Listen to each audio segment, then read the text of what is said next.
So ayan mga kadrama-rama lang po pong inaabangan nyo po no yung next na mangyayari dito sa Born to Shine dahil sobrang nakaka-tense at nakaka-excite na nga din po talaga yung pinapakita ni Director ngayong papalapit na nga po talaga yung pagtatapos siguro nito at saka marami din talagang plot twist na nangyayari ngayon sa inaabangan nating drama tuwing hapon. At alam naman po natin mga kadrama na ngayon ay nalaman na nga din po talaga natin na itong si Freddy ay asawa pala talaga ni Miss Vanna dahil pinakilala nga po talaga ito kay Jenny. Dahil alam naman po natin na itong si Vanna ay nahawakan nga po talaga niyan or minamanage nga po niya itong si Jenny dahil naniniwala nga po talaga siya sa kanyang talento at kakayahan na sobrang napakagaling po talaga niya.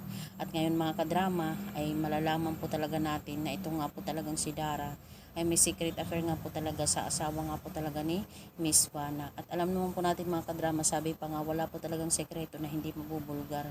Sisingaw at sisingaw po talaga yun sa tamang oras. At dahil nga po talaga dito mga kadrama, sobra po talagang masasaktan itong si Vanna dahil malalaman po talaga niya yung katotohanan na itong si Dara at saka yung asawa niya si Freddy ay may secret affair. At buong akala po talaga ni Miss Vanna na itong si Dara ay mabuting tao dahil magkamari nga po talaga sila dahil ninang nga po talaga ni Megan itong si Miss Vanna. Pero sa likod pala nun ay tinuklaw nga po talaga ni Dara itong kaibigan niya na si or kumari niyan itong si Vanna.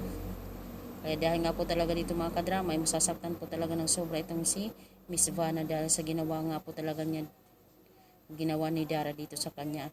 At posible talagang sabihin din talaga ni Miss Vanna na ahas ka pala Dara, pati asawa ko nilalandi mo, mahiya ka naman sa sarili mo. Buti nga kung hindi ipakulong pa talaga ni Vanna. Tapos itong si Dara, palagi niyang sinasabi dito kay Minchi na si Minchi ay kabit ng kanyang asawa niya pero pareho lang pala, kinain lang niya po yung sinasabi niya na isang kabit dahil pati din talaga siya ay isang kabit. Kaya mga kadrama, alam kong hindi to ganito kadali para talaga kay Vanna na mangyayari tapos si Vanna pa talaga yung makakakita ng affair nila, di ba? Talagang dito masisira talaga yung career ni Dara at saka ni Megan. Ito na yung mga karma na haharapin talaga nila sa buhay nila bilang mga artista dahil hindi sila naging magandang ehemplo. At ngayon naman talaga ay nakakatuwa dahil itong si Janet at si Nanay Minchi niya ay muli nang tinatanggap ng mga tao dahil nga po sa ginawa ni JC. Talagang na-clear na yung pangalan ni Jenny.